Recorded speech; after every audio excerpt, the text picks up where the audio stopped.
And guess what? Bryce Young is going to be the pick. Yeah.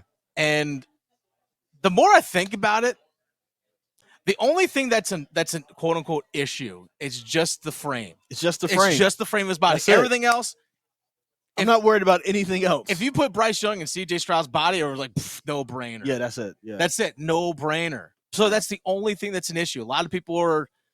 It's funny. Go into our YouTube on 99.9 The Fan. Go into the comment section on YouTube. Even on this video post, you'll see the arguments of Stroud versus Young. Look, I was on the bandwagon for a long time of C.J. Stroud because he's the quote unquote true pocket passer of this draft class.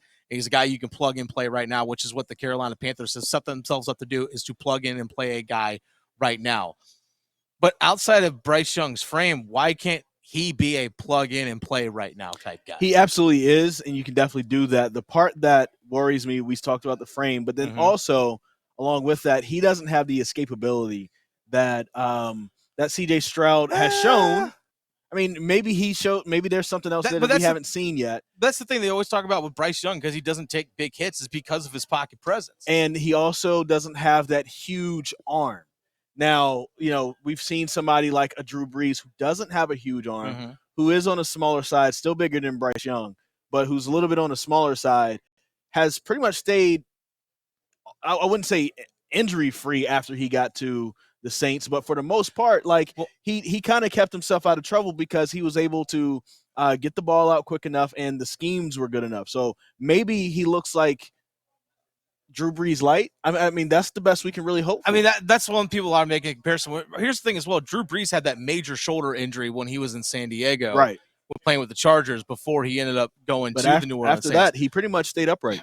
He was fine. So, I mean, Carolina Panthers have done a good job of building and constructing an offensive line. So, I don't know. It's a wait and see type thing in terms of what his long-term durability is going to be. I don't know. Time will tell when it comes to that. But everything about Bryce Young, from what we've seen, you can plug in and play him right away. Because everyone talking about is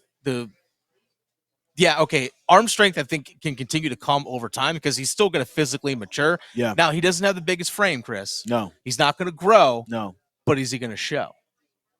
He may not be the. He may not grow. He's not going to. But he's is not he a going grower. to show?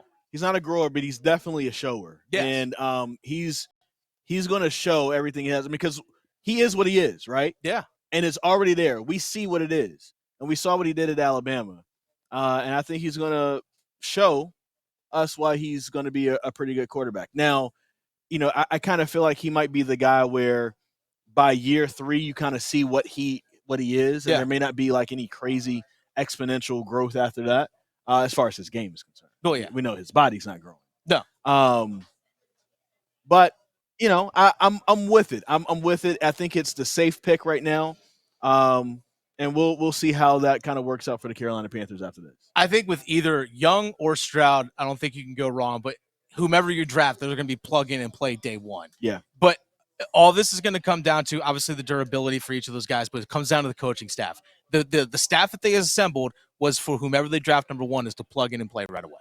What is more important to you? Is it the frame or cognition? Yes.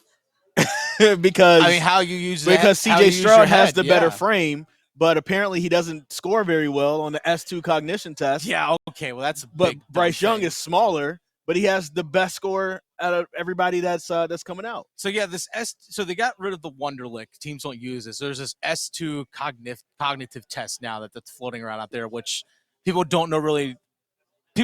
We don't really know what's in it because you can actually go online and take a Wonderlic test, but no one can actually go online and take the S2. I'm sure that will happen eventually at some point. But Bryce Young scored in the 98th percentile of this S2 test, whatever the heck that means. Yeah. I don't know. C.J. Stroud was low. C.J. Stroud was in the 18th percentile. Yeah. Here's my thing. You know what the biggest test is? Game tape. Yeah. Watch it. Yeah. It's amazing. This NFL personnel, people, just go watch game tape. And also interview these guys. When you're talking to them, this is the whole point of these meetings. Talking to these guys and understand what they can do mentally, put them on the board, watch tape, all that kind of stuff. Anyway, I think just people use all those kinds of excuses.